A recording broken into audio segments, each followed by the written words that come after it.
Hello and welcome. My name is Yasmin, for those of you who are new here. And today I'm going to talk about a topic that I am very passionate about, so I'm excited. I want to give you a little breakdown of how to create a meditation routine for you that works for you and that you can easily integrate into your daily schedule. My memory of when I started meditating was right around when the pandemic started, maybe a little bit before. So when I first started meditating, it was very challenging for me. I felt like I was doing something wrong, and it was frustrating because my mind is always racing, and every time I sat down to try to meditate, there'd be all these thoughts going on in my mind, and I was like, what is up with that? Why can all these other people just sit and clear their mind and stay like that for hours? But that's not the case. Meditation takes time and practice, and I don't know if you ever get to a point where you just don't have a single thought in your head. I think you just get much more comfortable with doing it and with releasing your thoughts, and you're therefore able to stay in that meditative state for a longer period of time. Even after 3 years, I still am not perfect at it at all, and it's still frustrating sometimes, and it's just an ongoing practice, but it's so beneficial, so powerful, so good for your health. I think it's one of the number one things you can do for your mental and physical health. It is so powerful to just be and to not be doing anything and to not be worrying about anything, not be stressing about anything, because stress is so bad for us and we spend so much of our lives stressing about stuff. So just think of the power that it can have on you if you take 10 minutes out of your day every day to meditate and to let go of all that. That would have an insane effect on your health, and that's why I'm so adamant about meditation. And especially, I think it's good for everyone, but especially if you're like me and you overthink and you always are in your head, you need something that gets you out of your head. Otherwise, you're just going to live your whole life up there, and that is not a life. So you should start meditating, and that's what I'm going to help you do in this video. I think that when you're first starting to meditate, it's going to be kind of foreign to you. It's going to be something that you are not used to doing, because honestly, when do we ever just stop everything and do nothing? Never. So it's going to be weird. And so that's why I think a big part of making it a part of your life is figuring out how you can do it in a way that works for you and your lifestyle. So in the beginning, I do think that guided meditations are helpful. There are a ton of them. I mean, you just type in guided meditation on Google or on YouTube, and so many will come up. Some of them are not great, I'm not gonna lie. You need to find someone with the voice that is right for you, because some people's voices don't enable you to get into that calm state of mind. It's not going to work if you're just annoyed with the narrator the whole time. So yeah, there's definitely a little bit of trial and error that needs to go into this, but it's not that big of a commitment to listen to a few guided meditations, and find one or two that work for you and save them and just use those. You can switch around and you can try all these different ones if you have the time and the desire to do that.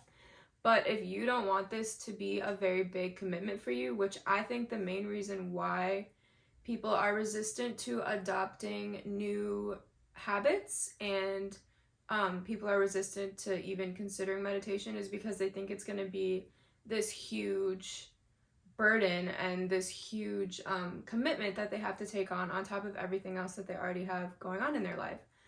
But it doesn't have to be that. So let's try and keep this simple. So find one or two guided meditations online that you like and that help you relax, and save them, and those will be your go-to when you're learning how to meditate.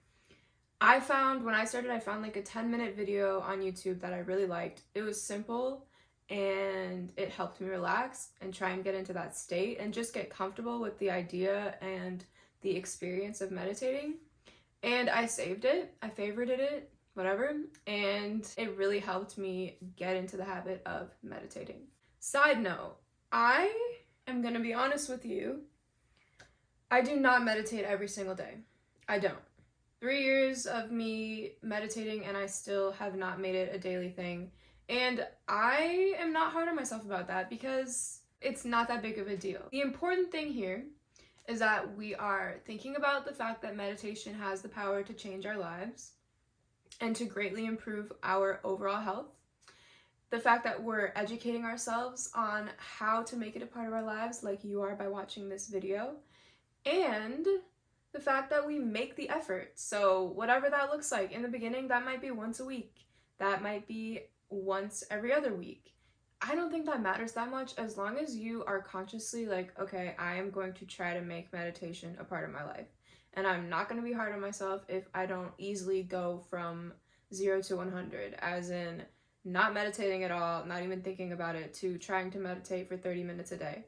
That's not going to work. That's going to set you up for failure. I just wanted to throw that out there so that you know that I'm not like over here meditating 2 hours a day, doing everything perfectly. No.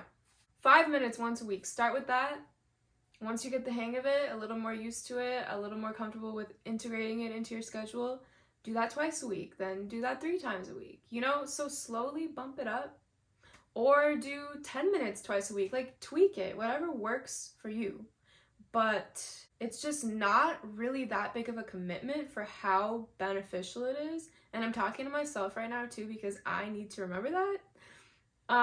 Yeah, we all have 5 minutes a day even to put towards this. We really do. So, but start slow, be nice to yourself. Other than guided meditations, there's a whole array of just meditative music. I think that's what I look up when I'm searching for it. Again, gonna kind of have to listen to a couple to figure out which one you actually enjoy listening to and helps you relax. Some of them are intense as hell. Like, they have all these frequencies going on and I've listened to some before where I'm like, whoa, I cannot. This is not relaxing for me. There's no way I can meditate to this. So find a sound that works for you, and once you feel more comfortable, or if you're not really resonating with guided meditations, try to just put on meditative music. Okay, so let me tell you what I do when I'm just listening to the music and have no guide, because the guided ones are nice. They kind of walk you through what you should be focusing on, what you should be doing. And so when you just have music, it's all on you, which is why I don't think that's a good thing to start with because it's more pressure. But what I do when I put on meditative music is I find a comfortable spot, like a bed. I grab some crystals. I love crystals and I have a bunch of them, and I just feel like they make my meditation better and they bring good energy into the mix. But you don't need crystals if you don't want. If I have a lot of time, I will light a candle or light some sage. The more of your senses that are engaged in the meditation, the better experience you will have with this. So I do that, and then I really just close my eyes and start to breathe and try to let go. And I know that sounds like so dumb, kind of like, okay, let go, what does that mean? I don't know. I feel like it's something you just figure out as you go, and intuitively it'll come to you. But I obviously have thoughts going on in my head. That doesn't just turn off when I close my eyes to meditate. That's still there. So I make a point to focus on something else, like the music or my breath. And I just let go of my thoughts. They keep coming up and I keep letting go of them. You can't control the fact that thoughts are coming into your brain, because I think that's a pretty normal human experience. But you can control whether you delve into those thoughts. Like, let's say you're trying to meditate and then you're like, oh, I need to shovel tonight. It snowed. You have the choice from that point, like the thoughts in your head. Now you have the choice to go down that loop and be like, do I still have a shovel from last winter? But I also need to make dinner. Like, where am I going to find time to shovel? So you can go down this loop of feeding into your thought, or you can be like, okay, Yes, I need to shovel later. I'm meditating right now though, so I'm gonna let that thought go. The snow's not going anywhere. I don't need to take this thought any further right now.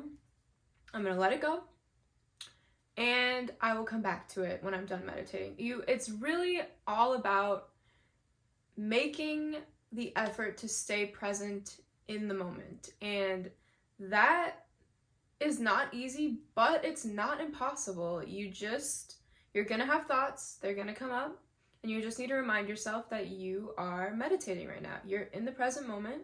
Those thoughts are not relevant to you right now. You don't need them. So let them go. So that's what I do. Thoughts keep coming. I keep doing that, keep letting them go. I'll come back to that later. And then what I also like to do is I like to engage my imagination, because if I'm just sitting there listening to music and like letting go of thoughts, okay, that's one thing. But I like to take it a step further and kind of have fun with my imagination. So let's say I'm listening to a meditation sound. Oftentimes there'll be really cool visuals on those, like a magical forest that I look at before, like when I turn it on. And so sometimes I imagine myself going to that place. Like I'm gonna go walk around this magical forest right now. And our imaginations are no joke. So I really feel like I leave my body and go walk around this magical forest somewhere. And I like to do that because, like I said, I think so much, and so I can do that thing where I'm just letting go of my thoughts, but I almost need to take it a step further where I have something I'm focusing on that isn't a thought, so that I can really like get into the zone of meditating. So yeah, I'll imagine that I'm walking around some magical forest. Half the time I imagine that I like have wings and I fly up into space and go sit on Mars and like look around at the stars. Like I just imagine whatever comes into my mind that I think would be a cool thing to go do. And so that helps me a lot, like get in the zone and relax and just kind of like distance myself from my human life and my human problems. And I think that is where a lot of the benefits of meditation come from, is we spend our entire lives so wrapped up in what we have going on, what we have to do, what we want, what we messed up on in the past, blah, blah, blah, blah, blah. And so our minds are like consuming us. And so we need to take a moment to be like, you know what, like, I'm just gonna distance myself from that reality in a healthy way and just take a minute to fly around the stars for a sec, or like do whatever that enables you to let go of your problems for a little bit, because they're not going anywhere. Your life, everything going on is going to be right there for you the moment you open your eyes again. So why not really let yourself fly away and get away for a little bit and have some relief and come back in 5 minutes, 10 minutes, whatever. So yeah, that's how I meditate. Take what you will. That has worked really well for me, and I think it's a good starting point to go off of when you're just getting started. As time goes on, you'll figure out what works for you. There's all sorts of options. Like I said, you can use different crystals, you can use scents. Another thing is that you can meditate inside or you can meditate outside. I live in Minnesota. I'm not about to be meditating outside right now. It's too cold for that. I don't think I could relax. But when it's warm out, or if you live somewhere where it's always warm out, it's so nice to meditate outside, especially if you live somewhere where you can like go by a waterfall or go in a forest with trees, like go somewhere where you're not listening to city noises and cars and stuff. That is really powerful, because you don't even need a sound. Like you can just be in nature, and that is meditative in itself. So, play around with the location if you're able to. Other than that, there's some people where like sitting still just isn't a thing for you, and you could try it, and if it just doesn't work and you're just too fidgety and like you're not able to just sit still, try a different form of meditation. Try yoga, because that incorporates movement of the body. And again, there's tons of yoga videos online, free to pull up and watch. And A lot of those yoga teachers are good about like kind of getting you into a meditative state and like getting you to breathe and get out of your head. But just make a point to do these things. Like make a point to focus on your breathing, let go of thoughts, whatever, while you do the yoga practice. That is meditation right there. Nature is super calming and meditative. Again, if you live somewhere where you have access to nature, take advantage of that. Even just walking through a forest or walking along the ocean can be so meditative if you make it. Like put your phone in your pocket, tune out, and just focus on the beauty around you, and that's meditation too. So don't make this a harder thing than it has to be. It's really simple and it is worth it to make this a practice in your life. Trust me, it's worth it. I hope this video helps you kind of get the gist of how broad of a spectrum there is in terms of how one can meditate, and I hope it kind of simplifies it for you. I hope I didn't make it more complicated, but my goal was to simplify it for you because it is very simple, and I strongly suggest that you try it out for yourself. And if you do, comment down below and let me know if you tried some of my suggestions, what worked for you, what didn't work, new revelations you have about how to meditate that could help other people, all of that. So, thank you for watching, and I will see you in the next video.